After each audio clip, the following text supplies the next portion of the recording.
सुबह सुबह नवीन नाश्ता करने बैठा ही था कि तभी अंदर से आती हुई आवाजों से उसके हाथ एकदम से रुक गए। बगल वाले कमरे से उसके माँ पिताजी की आवाज आ रही थी। क्या इसी दिन के लिए मैंने इसे पाल पोस कर बड़ा किया था कि एक दिन ये मुझे खून के आंसू रुलाएगा। नवीन की माँ ममता जी ने कहा तो उसके पिता रमेश जी भी गुस्से से बोले, बड़ा हो गया है ना, इसलिए अपनी जिंदगी के फैसले स्वयं लेने लगा है। माँ बाप की अब जरूरत ही क्या है उसे। अपने पिता की बात सुनकर नवीन ने हाथ में उठाया हुआ कोर वापस प्लेट में रख दिया और पानी पीकर उठ गया। तभी दरवाजे पर खड़ी नवीन की बहन रचना, जो कि अभी अभी ससुराल से आई थी, अंदर आते हुए बोली, क्या हुआ नवीन, तुमने नाश्ता क्यों छोड़ दिया और मम्मी पापा सुबह सुबह नाराज क्यों हो रहे हैं। तो नवीन ने उसकी बात का कोई जवाब नहीं दिया और चुपचाप अपना बैग उठाकर ऑफिस चला गया। दरवाजे पर खड़ी रचना हैरानी से उसे जाते हुए देखती रही। बेटी की आवाज सुनकर ममता जी और रमेश जी भी बाहर आ गए। अरे आओ बेटा, तुम कब आई, रमेश जी ने मायूसी से कहा और उसे सीने से लगा लिया। रचना भी अपने माता पिता के चेहरे पर परेशानी की लकीरें महसूस कर चुकी थी। उसने अपनी माँ से कहा, क्या बात है माँ, उधर नवीन बिना खाना खाए चला गया और इधर आपको और पापा को गुस्सा आ रहा है, आखिर बात क्या है, कोई मुझे बताएगा। तो ममता जी ने उसके पास बैठते हुए कहा, क्या बताऊं बेटी, इस लड़के ने तो हमें कहीं का नहीं छोड़ा। तुम्हारे पिताजी ने इसके रिश्ते के लिए एक जगह बात चलाई थी। लड़की और उसका परिवार दोनों ही अच्छे हैं। कल मैंने उसको लड़की की फोटो दिखानी चाहिए तो बोला, मैंने अपने लिए लड़की ढूंढ रखी है। उसने लड़की का फोटो तक देखने से इनकार कर दिया। अब तुम ही बताओ बेटी, मुझे और तुम्हारे पिताजी को गुस्सा आएगा या नहीं। माँ की बात सुनकर रचना सहजता से मुस्कुरा उठी और बोली, इसमें गुस्से वाली कौन सी बात है माँ, अब जमाना बदल चुका है। अक्सर आजकल लड़के लड़कियाँ अपने जीवन साथी स्वयं चुनने लगे हैं, तो फिर नवीन ने भी अगर ऐसा कर लिया तो कौन सी बड़ी बात हो गई। तभी पिता की तेज आवाज आई, बेकार की बातें मत कर रचना और समझा दे अपने भाई को, उसका विवाह वहीं होगा जहां हम चाहेंगे। पिता की बात सुनकर रचना ने एक गहरी सांस ली और चुपचाप अपने कमरे में चली गई। शाम को जब नवीन ऑफिस से घर लौटा तो रचना ने उसे आड़े हाथ लिया। क्या मैं अब इतनी पराई हो गई हूँ कि तुम अब मुझसे अपने मन की बात भी नहीं कर सकते हो।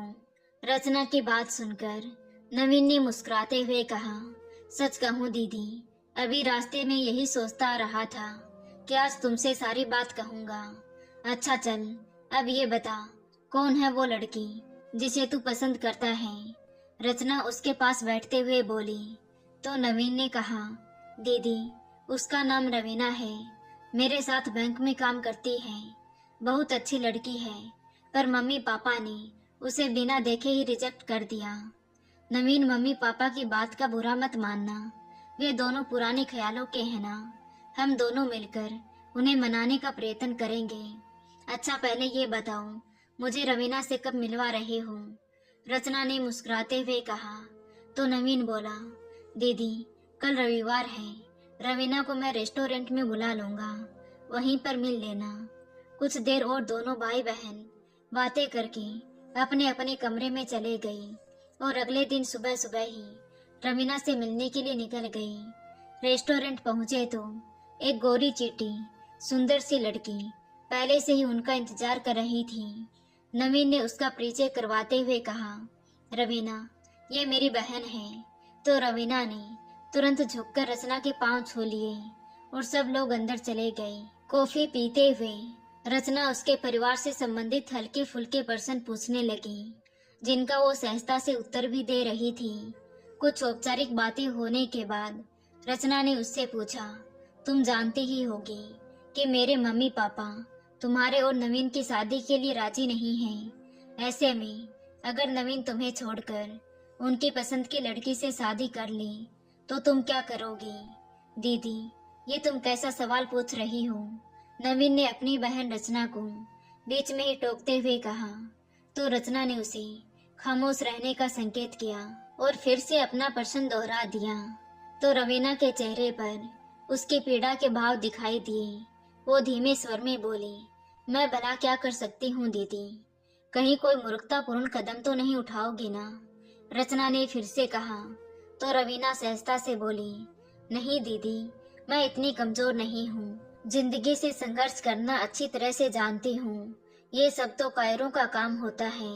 ऐसा करके मैं अपने माँ बाप और भाई को जीते जी नहीं मार सकती हूँ। रवीना का जवाब सुनकर रचना को बहुत अच्छा लगा। वो प्यार से उसके गले में हाथ डालते हुए बोली, मुझे अपने भाई की पसंद पर बहुत गर्व है। मैं तुम दोनों को मिलाने का पूरा प्रयास करूंगी। उसकी बात सुनकर रवीना के चेहरे पर भी मुस्कान आ गई। वापस घर लौटते समय रास्ते में नवीन ने कहा, दीदी कैसी लगी रवीना आपको? बहुत सुंदर, बहुत समझदार, तुम्हारी शादी उसी से होनी चाहिए। रचना का जवाब सुनकर नवीन के मन को कुछ राहत मिली। कुछ दिन बाद रचना मार्केट से घर आई तो रवीना को भी अपने साथ घर ले आई और अपनी माँ ममता जी से उसका परिचय करवाते हुए बोली, माँ ये रवीना है, मेरी बुआ सास की लड़की। पिछले महीने ही इसके हमारे शहर में नौकरी लगी है। अच्छा बेटा, ये तो बहुत अच्छी बात है, लेकिन क्या तुम यहाँ अकेली रहती हो या फिर तुम्हारे माता पिता भी साथ में हैं? ममता जी ने उसके सर पर हाथ फेरते हुए कहा। तो रवीना बोली, नहीं आंटी जी, मम्मी पापा तो गांव में ही रहते हैं, मैं यहाँ हॉस्टल में रहती हूँ। रचना के सिखाए हुए जवाब रवीना ने ममता जी के सामने रख दिए। चाय नाश्ता करने के बाद रवीना जाने लगी तो ममता जी ने कहा, बेटा इसे अपना ही घर समझना, जब भी मन करे यहाँ आ जाना। तो रवीना ने भी मुस्कुराकर हाँ में सिर हिला दिया और वहां से चली गई। अब तो रवीना का उनके घर पर आना जाना शुरू हो गया था। ममता जी से उसकी खूब पटने लगी थी। 2 दिन भी वो नहीं आती तो ममता जी उसके बारे में पूछ पूछ कर रचना को परेशान कर देती। एक दिन लंच टाइम में रवीना घर पर आई, पर रचना उस समय घर पर नहीं थी। जैसे ही वो गेट खोलकर अंदर घुसी तो सामने ममता जी सीढ़ियों के पास गिरी हुई दिखाई दी। ये देखकर रवीना तेजी से दौड़कर उनके पास गई। जाकर देखा तो ममता जी बेहोश पड़ी थी। रवीना ने जल्दी से टैक्सी को बुलाया और उन्हें डॉक्टर के पास ले गई। एक्सरा करने के बाद डॉक्टर ने हाथ पर कच्चा प्लास्टर चढ़ा दिया और उन्हें घर जाने की इजाजत दे दी। इधर रवीना ने नवीन और रचना को फोन करके ममता जी की हालत के बारे में बता दिया था, तो रचना भी तुरंत मायके के लिए निकल पड़ी। इधर रवीना ममता जी को घर छोड़कर वापस जाने लगी तो ममता जी ने कहा, बेटा आज तो हमारे पास ही रुक जाओ। नहीं आंटी जी, फिर कभी आ जाऊंगी। अभी मैंने रचना को फोन कर दिया है, वो बस आती ही होगी, बोलकर रवीना अपने घर के लिए निकल गई। शाम को रचना और नवीन जब घर पहुंचे तो माँ की हालत देखकर हैरान रह गई। माँ क्या हुआ है आपको? रवीना ने बताया कि तुम सीढ़ियों से गिर गई। रचना ने अंदर आते हुए कहा तो ममता जी बोली, हाँ बेटा, वो तो सही समय पर रवीना आ गई, नहीं तो पता नहीं मैं आज भगवान को प्यारी हो जाती। अरे नहीं माँ, ऐसी बातें क्यों करती हो, बोलकर रचना माँ के गले से लग गई। तभी ममता जी ने कहा, बेटा रवीना बहुत अच्छी लड़की है, उसने जिस जिम्मेदारी के साथ मेरी देखभाल की है ना, तब से मुझे विश्वास हो गया है कि वो घर बहुत भाग्यशाली होगा जहाँ वो बहू बनकर जाएगी।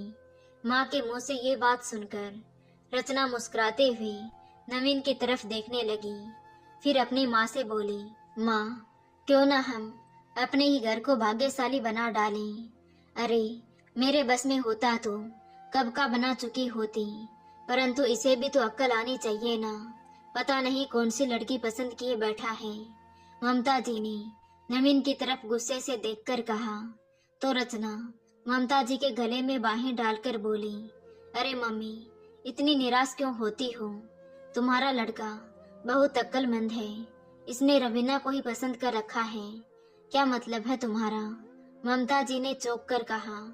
तो रचना बोली, मतलब ये है मम्मी कि ये रवीना मेरी बुआ सास की लड़की नहीं है, ये वही लड़की है जिसे नवीन ने पसंद कर रखा है। रचना ने ममता जी को शुरू से लेकर अब तक की सारी बातें बता दी और बोली, आपने और पापा ने तो बिना देखे ही लड़की को रिजेक्ट कर दिया था। अब मेरे पास उसे आपसे मिलवाने का कोई और रास्ता नहीं था। अभी रचना ने अपनी बात पूरी भी नहीं की थी कि तभी उसके पापा रमेश जी कमरे में आ गए। सुना आपने रचना क्या कह रही है? ममता जी ने कहा तो रमेश जी बोले, सब सुन लिया है मैंने इस बारे में, अब हम कल बात करेंगे। रमेश जी को शायद सोचने के लिए समय चाहिए था। अगले दिन तक रचना और नवीन पेशो पेश की स्थिति में ही रहे। पापा के जवाब पर ही उनकी सारी उम्मीदें टिकी थी।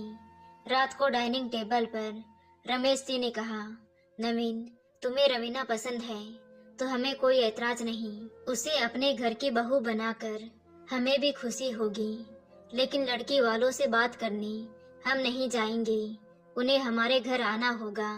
ये कोई बड़ी बात नहीं है पापा, वही लोग आपसे बात करने आ जाएंगे। नवीन ने पिता की बात का जवाब देते हुए कहा और सब लोग अपने अपने कमरे में चले गए।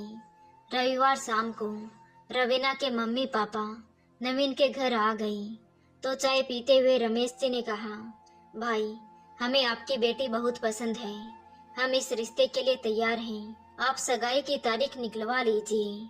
देखिए भाई साहब, खुलकर बात करना अच्छा होता है, आपकी कोई डिमांड तो नहीं है? रवीना की माँ ने पूछा तो रमेश जी बोले, डिमांड तो कोई नहीं है, हाँ शादी बढ़िया होनी चाहिए, यो भी आप लोगों में लड़की के विवाह में नगद रुपया तो चलता ही है। ये सुनकर रवीना के पापा के चेहरे पर उलझन के भाव आ गई। मैं आपका मतलब समझा नहीं, रवीना के पिता राम सिंह जी ने कहा तो रमेश जी बोले, मतलब मैं समझाता हूँ, अगर नवीन और रवीना एक दूसरे के साथ प्रेम न करते तो आप लोग रवीना के लिए अपनी ही बिरादरी में लड़का ढूंढते, तब क्या आपको उसके विवाह में नगद रुपया नहीं देना पड़ता? जो रुपए आप तब देते वही रुपए आप हमें अब दे दीजिए। पापा ये आप क्या कह रहे हैं? नवीन हैरान सा हो उठा, उसे अपने पापा से ये उम्मीद नहीं थी। तभी ममता जी ने उसकी ओर आंखें तरेर कर देखा और बोली, नवीन बड़ों के बीच में तुम मत बोलो। भाई साहब आप स्पष्ट बता दें तो अच्छा रहेगा, कितना नगद रुपया चाहिए आपको? रवीना के पिता राम सिंह जी ने पूछा तो रमेश जी ने कहा, ज्यादा नहीं, कम से कम 10 लाख रुपए तो आपको देना ही चाहिए। बोलकर रमेश जी और ममता जी एक दूसरे की ओर देखकर मुस्कुराने लगे। ये देखकर नवीन का चेहरा क्रोध से लाल हो उठा, वो उठकर अंदर चला गया। नवीन के जाने के बाद रवीना के मम्मी पापा भी उठकर खड़े हो गए। भाई साहब घर में सलाह मशवरा करके हम आपको जल्दी ही बता देंगे। हाथ जोड़ते हुए वो लोग वहां से निकल गए। उनके जाने के बाद नवीन चिल्लाते हुए बाहर आया और अपने पिताजी से बोला, पापा मैंने कभी सपने में भी नहीं सोचा था कि आप लोग इतनी छोटी बात करेंगे। देखो बेटा, हमने तुम्हारी बात मान ली, तुम्हारी पसंद की लड़की से तुम्हारी शादी करवा रहे हैं, तो अब शादी में क्या होगा और क्या नहीं ये देखना हमारा काम है, तुम्हारा नहीं। रमेश जी ने कहा तो नवीन बोला, नहीं पापा ये ठीक नहीं है, मैं अपनी शादी में दहेज नहीं लूंगा, चाहे कुछ भी हो जाए। तो फिर ठीक है बेटा, तुम भी कान खोलकर सुन लो, तुम्हारी रवीना से शादी भी नहीं होगी, हम इस रिश्ते से इनकार कर देंगे। रमेश जी और ममता जी दोनों एक साथ झुंझलाकर बोले तो नवीन ने कहा, विवाह भी होगा और दहेज भी नहीं लिया जाएगा, ये तय है, और फिर चाहे मुझे इसके लिए कुछ भी क्यों ना करना पड़े। देखो नवीन, कान खोलकर सुन लो, ये मेरा घर है, अगर यहाँ रहना है तो मेरी बात माननी पड़ेगी। रमेश जी ने गुस्से से कहा तो नवीन बोला, अगर ऐसी बात है पापा तो मैं ये घर छोड़ दूंगा। बोलकर नवीन पैर पटकते हुए अपने कमरे में चला गया। इधर रचना हक्की बक्की सी खड़ी ये सारा तमाशा देखती रह गई। कहाँ तो वो समझ रही थी कि नवीन की शादी की समस्या सुलझ गई और कहाँ गुत्थी और भी उलझ कर रह गई। खैर, अभी उसने कुछ भी कहना ठीक नहीं समझा और वो भी चुपचाप अपने कमरे में चली गई। अगले दिन दोपहर में उसने ममता जी से बात की तो वो नाराजगी जाहिर करते हुए बोली, देख रचना, तुम नवीन की तरफदारी मत करो। तेरे पापा शादी के लिए राजी हो गए ना, तो फिर ये कौन सी बड़ी बात है। शादी में हम थोड़ा बहुत दहेज ले लेंगे तो कौन सा आसमान टूट जाएगा। हम कोई दुनिया के पहले माँ बाप तो है नहीं जो दहेज मांग रहे हैं। मम्मी, नवीन भी कोई पहला लड़का नहीं है जो इस कुप्रथा का विरोध कर रहा है। सभी पढ़े लिखे समझदार लड़के अब दहेज के विरोध में आवाज उठाते हैं। रचना ने कहा तो ममता जी भड़क उठी। हाँ हाँ, सारे समाज को बदलने का ठेका तो तुम लोगों ने ही ले रखा है। बड़बड़ाते हुए वो रसोई घर में चली गई। दिन प्रतिदिन उन सबके बीच तनाव बढ़ता ही गया। जब नवीन हर तरह से अपने माता पिता को समझा समझा कर थक गया और वो नहीं माने तो उसने अपने लिए किराए पर एक फ्लैट देख लिया और घर से जाने लगा तो उसकी आंखें भर आई। अपने मम्मी पापा का आशीर्वाद लेते हुए बोला, मैंने कभी सपने में भी नहीं सोचा था कि आप लोगों से इस तरह अलग होना पड़ेगा। हमारे सिद्धांत बेशक अलग हैं, किंतु वो आगे कुछ कहता उससे पहले ही रमेश जी उसकी बात को बीच में ही काटते हुए गुस्से से बोले, बस बस रहने दे, ये ज्ञान की बातें अपने पास ही रखें। और हाँ, याद रखना, मेरी जायदाद में से तुझे एक फूटी कौड़ी भी नहीं मिलेगी। ये मकान भी मैं रचना के नाम कर दूंगा। पिता की बात सुनकर नवीन ने कहा, हाँ बिल्कुल पापा, आपकी जायदाद की मुझे कोई चाह भी नहीं। आप खुशी से सब कुछ दीदी के नाम कर दीजिए। कहते हुए नवीन भारी कदमों के साथ वहां से चला गया। उसे जाते हुए देखकर ममता जी की आंखें जरूर भर आई थी, पर वो कुछ बोल नहीं पाई। 10-15 दिनों के बाद नवीन और रवीना ने मंदिर में शादी कर ली।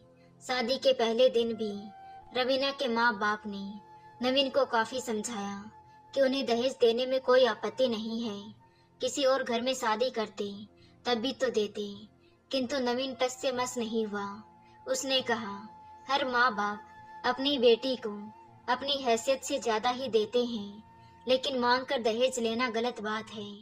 तो रवीना के पिताजी ने भी ज्यादा बोलना उचित नहीं समझा। शादी से एक दिन पहले नवीन अपने मम्मी पापा को बुलाने घर पर आया था, किंतु उन्होंने जाने से इनकार कर दिया।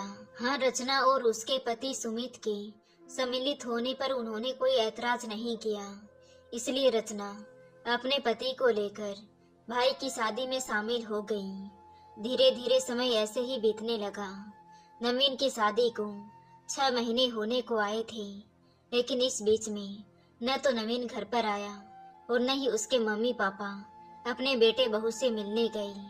लेकिन कुछ दिनों से रचना एक बात महसूस कर रही थी, उसके माता पिता दोनों ही बहुत खामोश और उदास रहने लगे थे। ना तो उन्हें दहेज मिला था और ना ही बेटे बहू का साथ है। इस बुढ़ापे में अकेले रह जाना अपने आप में एक बहुत बड़ी चुनौती थी। एक शाम रमेश जी के मित्र महेश जी घर पर आए तो बातों ही बातों में वो रमेश जी से बोले, भाई साहब, एक बात मुझे समझ नहीं आई। आपने जब नवीन और रवीना को शादी की इजाजत दे दी थी तो फिर नवीन घर से अलग क्यों हुआ और क्यों उसने स्वयं मंदिर में शादी कर ली। अब तुम्हें क्या बताऊं महेश, छोटी छोटी बातों में हमारे विचार मेल नहीं खा रहे थे। रमेश जी ने अपनी बात रखते हुए कहा तो महेश जी बोले, किंतु इसका मतलब ये तो नहीं कि घर से अलग हो जाए और स्वयं ही शादी रचा डाले। पाल पोस कर क्या, इसी दिन के लिए बड़ा किया था। अपने दोस्त की बात सुनकर रमेश जी ने दबी जुबान में कहा, यार अब जमाना बहुत बदल गया है। आज की युवा पीढ़ी इन सब बातों को कहाँ सोचती है कि माँ बाप के प्रति भी उनका कुछ फर्ज है। सही कहा भाई आपने, आजकल के बच्चे ऐसी भावनाओं से कोसों दूर जाकर अपने स्वार्थ में सीमित हो जाते हैं। महेश जी ने कहा तो रमेश जी ने भी हाँ में सिर हिला दिया। कुछ देर बाद महेश जी के जाते ही ममता जी भड़क उठी। दोस्त के आगे बेटे को क्यों कोस रहे थे जी? अपनी बात भी तो उन्हें बताते कि मैं ही दहेज मांग रहा था। तुम्हारे लालच के कारण ही तो हमारे जवान बेटे को घर छोड़ने के लिए मजबूर होना पड़ा। मेरी क्या इच्छा नहीं थी बेटे की शादी को लेकर, किंतु सब तुम्हारे लालच के आगे भस्म हो गई।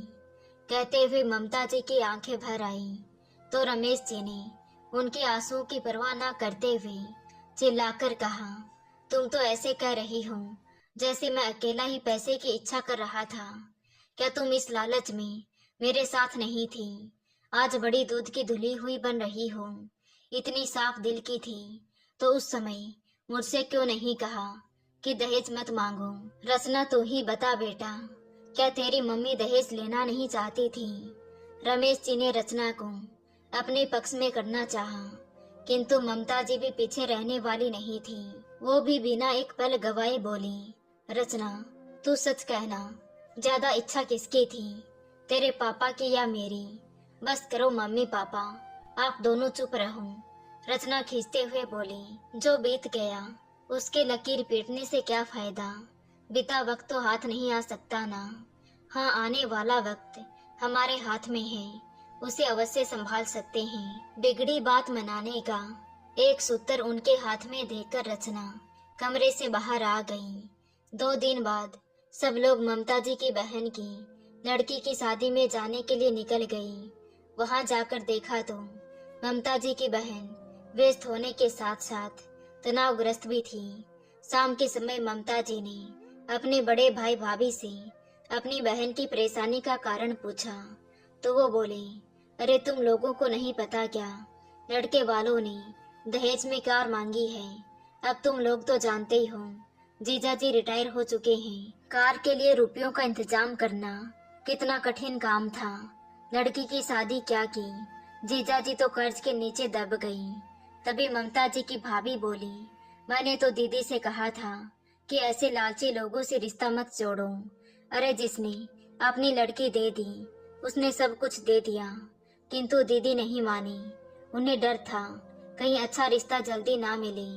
दरअसल लड़के वालों की कमजोरी की वजह से ही ये लड़के वाले ज्यादा सिर चढ़कर नाचते हैं। भाई भाभी की बातें सुनकर ममता जी और रमेश जी के चेहरे का रंग उड़ गया। ममता जी धीरे से हाँ हूँ करके रह गई। पास बैठी रचना अपने माता पिता की मन स्थिति का अंदाजा लगा चुकी थी कि क्या बीत रही होगी उनके मन पर। थोड़ी देर पहले तक दोनों मौसी को लेकर कितनी चिंतित थी, किंतु अब उनकी परेशानी का कारण जानकर दोनों के मुंह पर ताला लग गया था। बनारस से वापस लौटकर रमेश जी और ममता जी और भी ज्यादा चिंताग्रस्त रहने लगे। मन ही मन दोनों प्रायश्चित के अग्नि में जल रहे थे। अब हर दूसरे दिन ममता जी रचना से पूछ बैठती, रचना नवीन के घर गई थी क्या? उसके हाँ कहने पर उत्सुकता से बेटे बहू के बारे में पूछने लगती। रचना जानती थी कि इन दिनों में मम्मी और पापा के मन में क्या चल रहा है। दोनों अजीब सी कसम में फंसे हुए थे। एक तरफ बेटे बहू की ममता तो दूसरी तरफ उनका अहंकार। एक दिन रचना ससुराल से लौटी तो देखा मम्मी पापा चाय पी रहे थे। रचना ने उन्हें बताया कि आज मैं नवीन के घर गई थी, रवीना को 2 दिन से बुखार है। अरे तो उसकी देखभाल कौन करेगा, वो तो पहले से ही कमजोर है, तो वहीं रुक जाती। ममता जी ने चिंतित होते हुए कहा तो रमेश जी बोले, ऐसा करो नवीन की माँ खाना बना लो, रचना वहाँ दे आएगी। रचना कुछ पल सोचती रही, फिर बोली, मम्मी सच कहिए कि आप दोनों का मन नहीं करता अपने बेटे बहू को देखने का? मन तो बहुत करता है रचना, अक्सर रातों को नींद खुल जाती है, उस समय कितनी छटपटाहट होती है। क्या बताऊं, तुम्हारे पापा से कुछ कहती हूँ तो उनकी आंखें पहले ही भर आती हैं। कहते हैं माँ बाप तो अपने घर को बसाते हैं और हमने बसे बसाए घर के टुकड़े कर दिए। कहते कहते ममता जी का गला भर आया तो रचना उनके पास बैठते हुए बोली, मम्मी आप चाहे तो इन टुकड़ों को फिर से जोड़ सकती हैं, इस घर को फिर से बसा सकती हैं। नवीन कभी हमें याद करता है क्या बेटा? रमेश जी ने भावुक होकर पूछा। आपको अपनी ममता पर भरोसा नहीं है क्या पापा? जब आप उसे नहीं भूले तो वो आपको कैसे भूल सकता है? आप दोनों मेरा कहना मानिए। अपने बेटे बहू के पास जाने का ये सबसे अच्छा अवसर है। इस समय आपका बड़प्पन भी बना रहेगा और आपकी इच्छा भी पूरी हो जाएगी। रचना ने अपने माता पिता को समझाते हुए कहा तो रमेश जी बोली, फिर ठीक है नवीन की माँ, हम अभी चलते हैं अपने बेटे बहू के पास। ये सुनकर रचना का चेहरा भी खुशी से झूम उठा और तीनों नवीन के घर जाने के लिए निकल गई। वहां पहुंचे तो उन्हें यूं अचानक आया देखकर नवीन और रवीना हक्के बक्के रह गई। दोनों उठकर मम्मी पापा के पांव छूने लगे तो ममता जी और रमेश जी ने उन्हें सीने से लगा लिया और बोली, हमें माफ कर दो बच्चों, हम अपनी गलती पर बहुत शर्मिंदा हैं। ऐसा मत कहिए मम्मी पापा, माफी मांगने का अधिकार सिर्फ बच्चों का होता है। आज उनको अपने सामने देखकर नवीन का चेहरा खुशी से चमक उठा था।